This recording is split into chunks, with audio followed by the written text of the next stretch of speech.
where you were. Has anything changed from that? Do you know what your status will be Thursday? Yeah, I'll be heading down to Nashville to finish my rehab games, and then I'll come up not too long after that.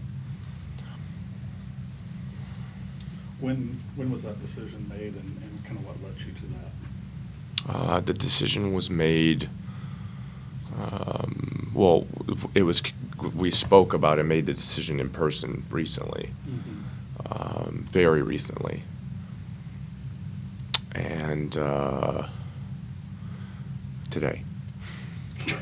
And what led me to that decision was just not being ready.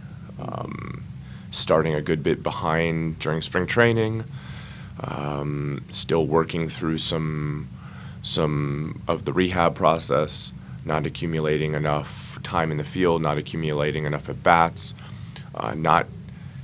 Yesterday was the first day where I felt semi-close to being able to play close to 100%. And, it takes a stretch of time feeling that way before you feel like you're regular season ready. And it saddens me because opening day means a lot to our city. It means a lot to me. But this is just how it's shaken out this year. I'm trying to hustle back and get back in uniform as quickly as possible and help the team. It's just going to be a little bit later this year. How are you feeling right now? I feel very good. Are we maybe talking like a week or two or 3 weeks or a month, or do you have any timeline at all about when you might return? I don't really want to put a timeline on it, but I'm eyeing as quickly as possible. I think you have to spend a minimum of 7-8 days from the beginning of the season on the IL. Ideally, I'd be back as soon as that time is done. Is it more of a feel thing for you, or do the doctors have to kind of sign off on, we think you're ready to go, or is it your final say? Do you have the final say?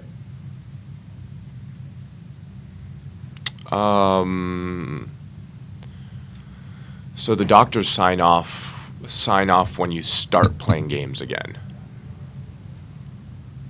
When you put your uniform on and you're playing on a field, that's the doctor's final sign off for all of us. Now there may be different circumstances, different conversations. Of course, I don't want to make a blanket statement, but generally speaking, he's ready to play. And then from there, it's the player moving towards games and innings and feeling like they're ready to compete at the highest level. So to answer your question, I suppose it's my decision, but I feel like that's personalizing it, to be honest with you. It's not like I'm opting to, avoid things just because it's a choice. It's like, yeah. I didn't mean it as criticism. I meant it like. No, I didn't take it as a criticism. I'm just trying to articulate that it's not really. I suppose it's a choice, but it's not entirely a choice. I have to prepare and perform. So. Joe, you've been around a lot of Reds teams, a lot of years, a lot of spring trainings, a lot of off seasons. After last year and coming into this one, do you feel that a lot of the young guys especially kind of achieved what they had set out to do the start of the offseason to being prepared at this point? Did you see a lot of guys on board with rejuvenation for coming into the season? Yeah, I think that guys are prepared and they're excited about taking the next step forward in their career. And if you get enough guys doing that, then you've got a good team on your hands. So, yeah, I feel like this is the first wave of players in the next generation of Reds baseball, and if that's the case, the Reds fan base I think is in good hands because there's some real talent, some real game-changing, destiny-changing talent on this team. How ready do you think that new talent is to compete in a big league season? We'll see. We'll see. You know, they took steps, made big improvements over the back half of 2022, and we'll see how it goes this year. You know, it's a difficult game, and it requires a lot of adjustments and luck, and there's going to be some times by yourself where you're electing to do the hard thing, and we'll see how what route they go. But there's a lot of talent and more coming. Yeah. Specifically, what was that talent that you saw that jumps out at you? Our starting three pitchers, our young three, Ashcraft, Lodolo, and Green, not in any particular order, are potential potential star pitchers, legitimately. I don't. It's a good problem to have, but little mini debates amongst us who's going to be the best of the three. Do you guys do that? Do we do that? Yeah. Oh, we debate everything, trying. And it's a fun conversation. Everyone has their argument, but that's a great problem to have. But they have to go out and do it, and they have to perform. And and then. What side do you take? Who do I like?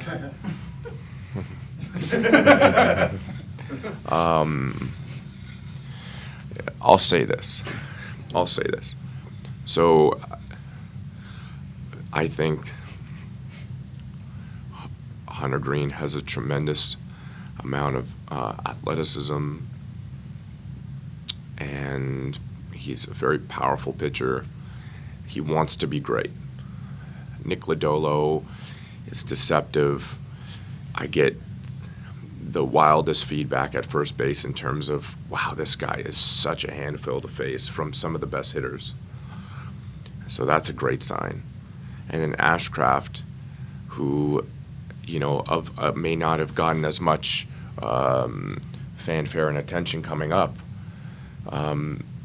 is in that same boat where guys are at first base saying how challenging he is.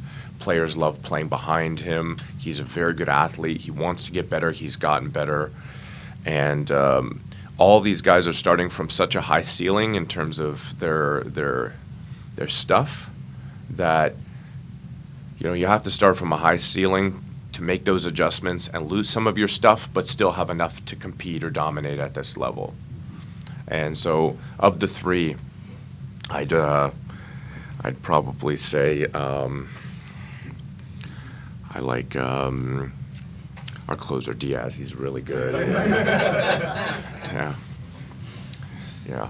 Are there times when you're watching, whether it was from the bench last year, the games you did, or if you've ever faced them in live BP, like wow moments? Sorry, who is this? The three pitchers that you were just talking about. Yeah, they've got poise. They seem to want to be the best pitcher through that 5-day rotation. They're not afraid, which is a pretty cool characteristic to have for such a young group.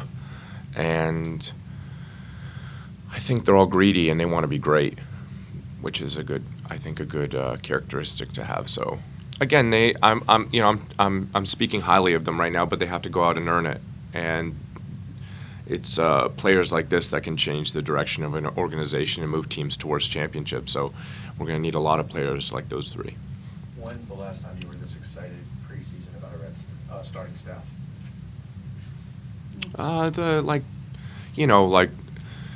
The Latos, Cueto, Leak, Bronson group was exciting because we had the ace and Johnny, but then we knew nearly every day we were going to get a quality start from someone. So I would say probably around that time. I was a big fan of Homer Bailey too. He had nice belt buckles, and I was always jealous of his cowboy boots too. You've done starts and seasons, Joey, so many times. Obviously, when you get back, you're healthy and you're playing. What is it about this season that you're looking forward to most personally in your performance? Me personally? Yeah. Well, say for the team, I'm excited about changing the narrative of our team. It has to happen quickly. it has to happen quickly. People have to start saying, "Well, the Reds are a real handful of a team, balanced team.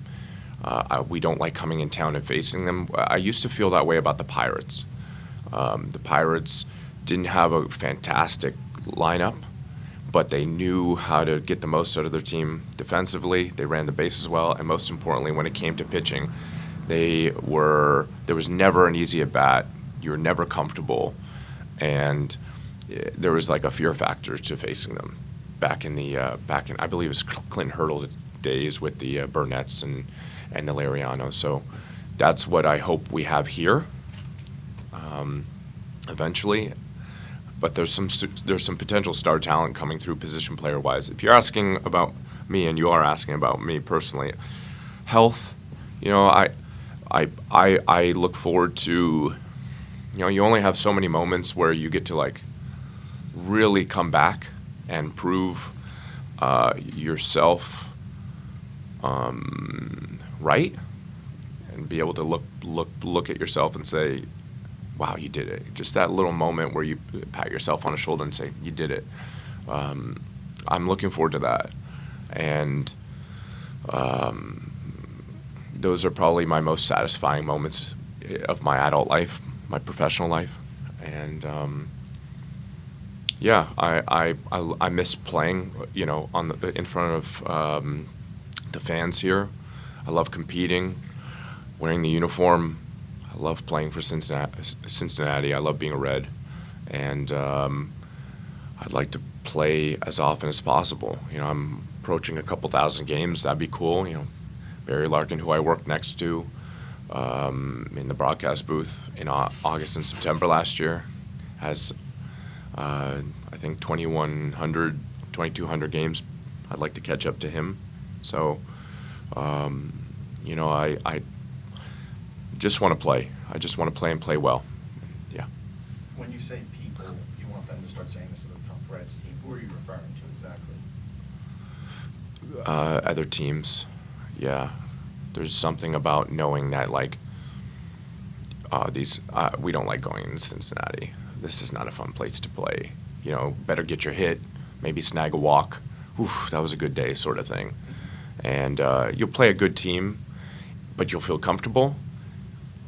And ideally here, it's like we're a good team and we're uncomfortable to play. That's back in when the Pirates were really, really good, I thought they were going to win a World Series because I felt like they had, I felt like I was hoping we were going to win it, of course, but I was like, if we don't win it, this team is, I don't think the other divisions realize how good this team is, how unfun they are to face.